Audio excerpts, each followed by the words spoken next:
If you have ever bought a diamond, you overpaid. Not by a little, by a lot. And the mechanism that made you overpay is not hidden. It is just never explained to you. By the end of this, you will understand exactly how diamond pricing works at every level, why the price you pay at retail has almost nothing to do with what the stone is actually worth, what the investment case looks like right now, and how to stop being the last person in the room to understand one of the strangest markets on Earth. Let's start at the ground and work up. A rough diamond comes out of the earth looking like nothing. Not sparkly, not beautiful, a dull, greasy pebble. At this stage, it gets priced on weight, estimated yield after cutting, and quality potential. From the mine, the stone moves to a cutting center. 90% of the world's diamonds are cut and polished in one city. Surat, India. This is not common knowledge outside the trade. Skilled craftsmen there take rough stones and transform them into the brilliant cut pieces that end up in jewelry stores. The manufacturer's margin at this stage? Roughly 30 to 40%.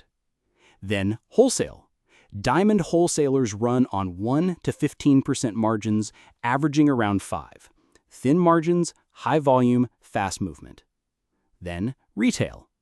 A physical jewelry store marks a diamond up 100 to 300% over what they paid the wholesaler.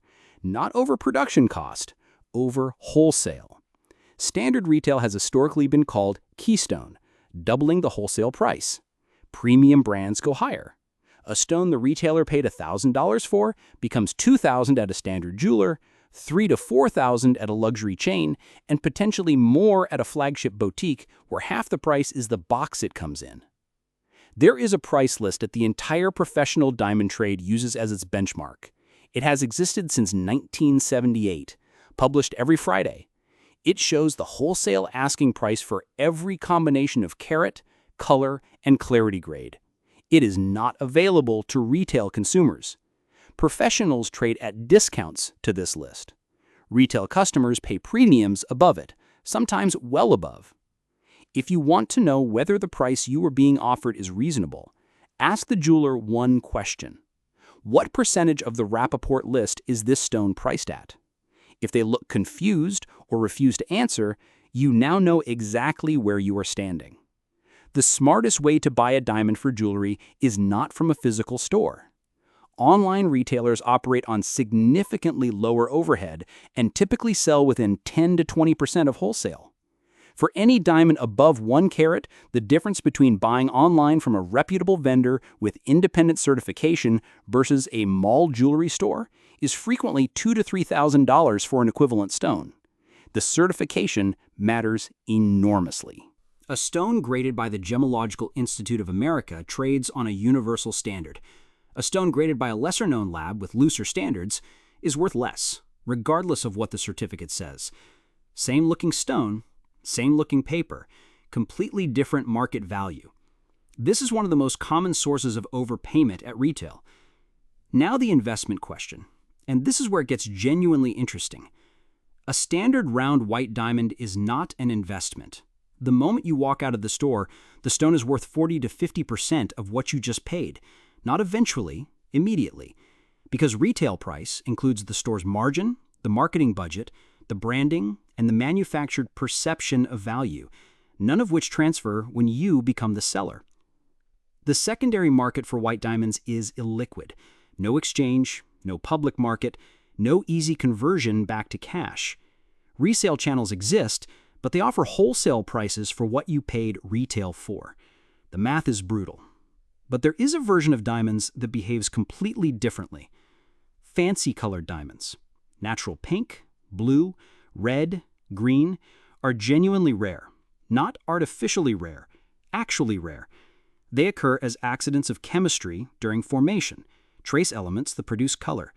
A natural vivid pink diamond is a geological anomaly. They cannot be manufactured in meaningful quantities in laboratories. The Argyle mine in Australia closed permanently in 2020.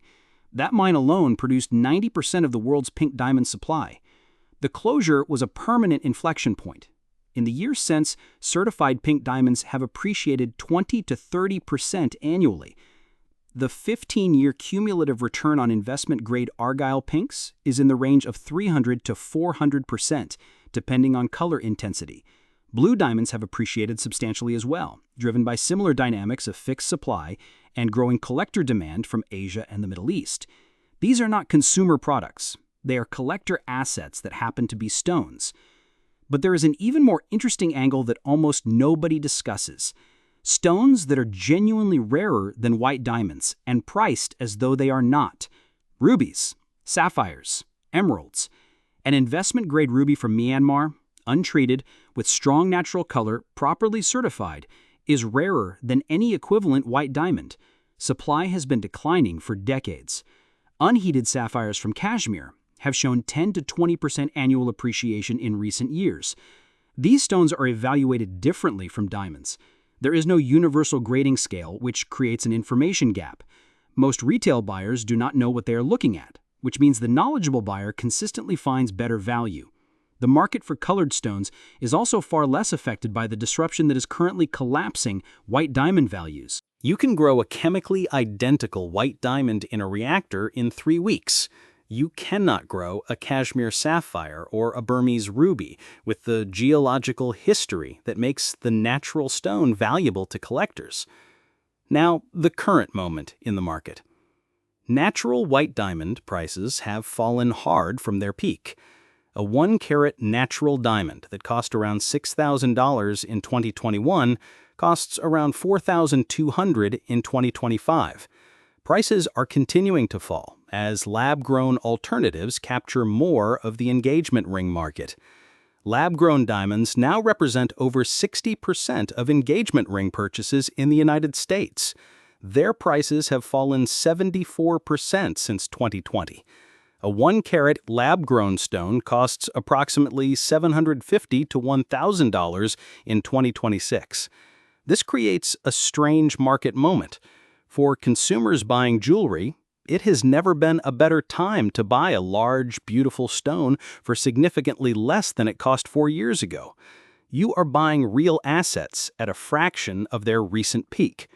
For anyone thinking about business opportunities, the lab-grown sector is the fastest-growing segment in the entire jewelry industry. Production concentrated in India and China. Margin compression severe and accelerating. Not a business to enter from manufacturing right now, but the retail layer, particularly online with direct sourcing from cutters, still offers margins the legacy jewelry trade cannot compete with. For anyone thinking about genuine store of value, the answer is colored stones with certified provenance, not white diamonds. The market for natural fancy colored diamonds and rare gemstones is small, illiquid, and requires expertise. But the stones that qualify represent genuine scarcity in a way that the white diamond market, with its long history of manufactured supply control and artificial pricing, never did. The most important thing to understand about the diamond market is not the history. It is the pricing chain. Every diamond passes through multiple hands before reaching you. Each hand takes a margin. The retail price is the sum of all those margins, plus a premium for being the last buyer in the chain. Understanding where in that chain you are buying and at what percentage of the benchmark price is the difference between a transaction that makes sense for you and one that makes someone else's business model work very well. The stone is the same at every level in the chain. The price is not.